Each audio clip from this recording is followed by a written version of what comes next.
Konbanwa. Okay, it's Monday night, and I've been having a little bit of beer, so I'm not going to do the Japanese, unfortunately. I am going to do Japanese on one of these videos, so just like from start to finish, just all Japanese.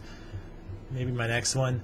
The problem is I end up doing it late at night, and after maybe I've possibly had a beer or two, because I procrastinate. So I end up doing it before bed when I'm really tired and not up to doing a whole bunch of Japanese conversation. So sorry about that. This is, I guess, the end of week 2. It's Monday, so it's a little bit later, but quick update. I did change my vocabulary again, hopefully for the last time. Although I'm studying every day, so even if I change my method, I'm definitely learning Japanese, and probably better stick with the method and not switch it. But as long as I am studying, it's good. What I did was I decided to use this app called StickyStudy Kanji StickyStudy. There's like a couple versions of the app. One specifically for kanji in Japanese. The other one's just a general flashcards app. And if you ever got it, probably can't see. I messed up the settings, but one thing it's supposed to do is to show all your flashcards on one screen, which I somehow can't see my screen. Oh, I got the new iPhone Plus 6 Plus, so it's pretty sweet. And so I decided to try this app out instead, as one of my biggest methods, just to make sure I get the N2 vocabulary down. What is kind of cool about this app is it's got a scheduling system. So what I did was I picked actually the N1, 2, 3, and 4 and 5, all of them, and put them into one deck and said I want to learn them by like a few days before the test. And it said, okay, this is how many. This is what you got to do every day. Then I emailed the app author saying, by the way, how confident are you in the vocabulary you selected for the appropriate N levels? And should I study the N1 as well as the N2 to get a better grade? He's like, no, don't do the N1 vocabulary. Just focus on the N2, and you'll be better off that way. So makes sense, and I'm going to stick with that, which reduced my amount of cards in this deck by a couple actually 3,000, roughly. So the deck has about 4,800, 4,900. I added about 50 or 60 of my own words that I had been studying from the Shinkansen Goi book, and also readings from Shinkansen, just the readings.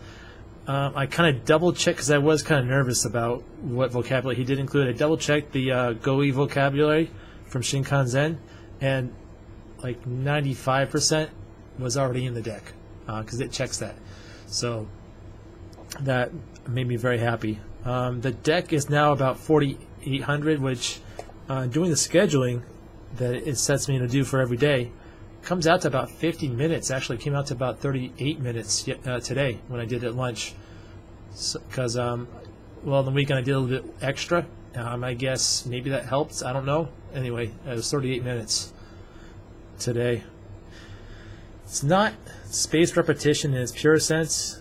What it wants me to do is to get, I guess, about 300 yes, like correct responses. It doesn't matter how many wrong responses I get per se. At least not yet. I'm not sure if it's going to adjust the algorithm based on how well I've learned cards. I've only been doing it for 3 days now. So that's a little different. Kind of nice. I know one thing I really hated about spaced repetition is you get kind of excited and you'll start up a vocabulary list on a weekend and you'll do like 100 vocabulary words or something, and then you go to do your reviews when during the week when you're a little more tired and not so motivated, and it's just like you can't get these certain words right no matter what, and that just drives you nuts, and you can't get through your reviews, and you end up getting not very far. It's just really painful. So this, I guess, avoids that kind of. Anyway, so according to my this app, I'm going to learn all these words with a lot of them are review, because I'm including N4, N3 words, and just I know a lot of N2 vocabulary anyway, and N1 vocabulary I know a lot too. It's I have a hodgepodge of vocabulary I've gotten from anime. So I'll know that by the test, so that's really cool. And also, Riki-sama, I figured out a new feature, old feature that I didn't know about so much. So you can have the settings. Riki-sama is an awesome app, which I've sung the praises to before, or just talked about. What I figured out is that a setting you can add a field for the saving setting where it actually captures the sentence that the vocabulary word that you want to save is from. It captures the sentence, and you have an option to capture the whole sentence, and also that whole sentence minus the target word. So when you're making your flashcard app, you can make a close delete deck really easily, because all you do is press that one button and it makes the sentence for you. That sounds so cool. I haven't made a deck yet using this, but I'm just so excited to do it. I want to do it right after I finish this video. And I'll probably use some anime, even though I have determined that the vocabulary I get from anime in general is probably not the best for the test. But some of it is still good, and I love anime, so that keeps me having fun. For vocabulary, I finally cracked this book beyond the table of contents. I basically was just looking at the contents to find the structures I needed, and looking in my I have all the series, this thing, and using this as my explanation. And I was making flashcards, but I didn't actually use the flashcards, but I made the flashcards. And making the flashcards, unlike making flashcards for vocabulary, making the flashcards for this seemed to actually get it to stick in my head, which got me thinking I don't have to make the flashcards. I can just read the entries, just read this a few entries a few times, and then it should be good, maybe. So I got these bookmarker things and went in there and did that. Unfortunately, not all the structures in this book am I finding in the dictionary of grammar. They may be in there. I don't know. Sometimes in the index it's kind of what how Shinkansen organizes the grammar, and how this dictionary organizes may be different. I don't know, but I actually opened up the explanation in Shinkansen and started going through to see how horrible it was. I hate textbooks so much. It's not that bad. It actually is no English. It's all Japanese, and I understood it without even using a dictionary, and that felt very empowering. And so I'm going to want to spend some more time on this. It has some multiple choice exercises. Multiple choice is really easy. It doesn't fry your brain. Some exercises, they want you to write out whole sentences using kanji, and that is really painful. It might be helpful if you actually do it, but making yourself do it is so painful. And I don't want painful. I really don't. I haven't done much of the reading.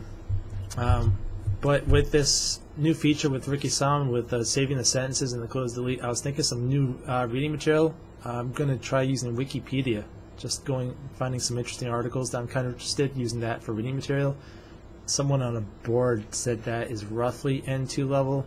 I'm pretty certain it's pretty high level.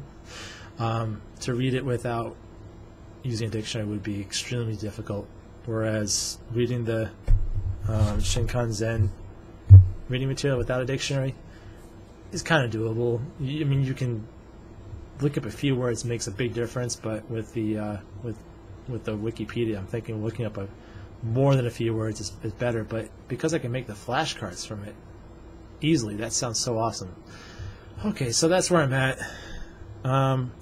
Next weekend, I'm probably going to take another practice test to just see if I've made any progress, and I'll see. Obviously, I'm hoping to make some progress, even though it's been I guess about 3 weeks since I started studying. Sort of. My studying hasn't been the best, but I have been studying. We'll see.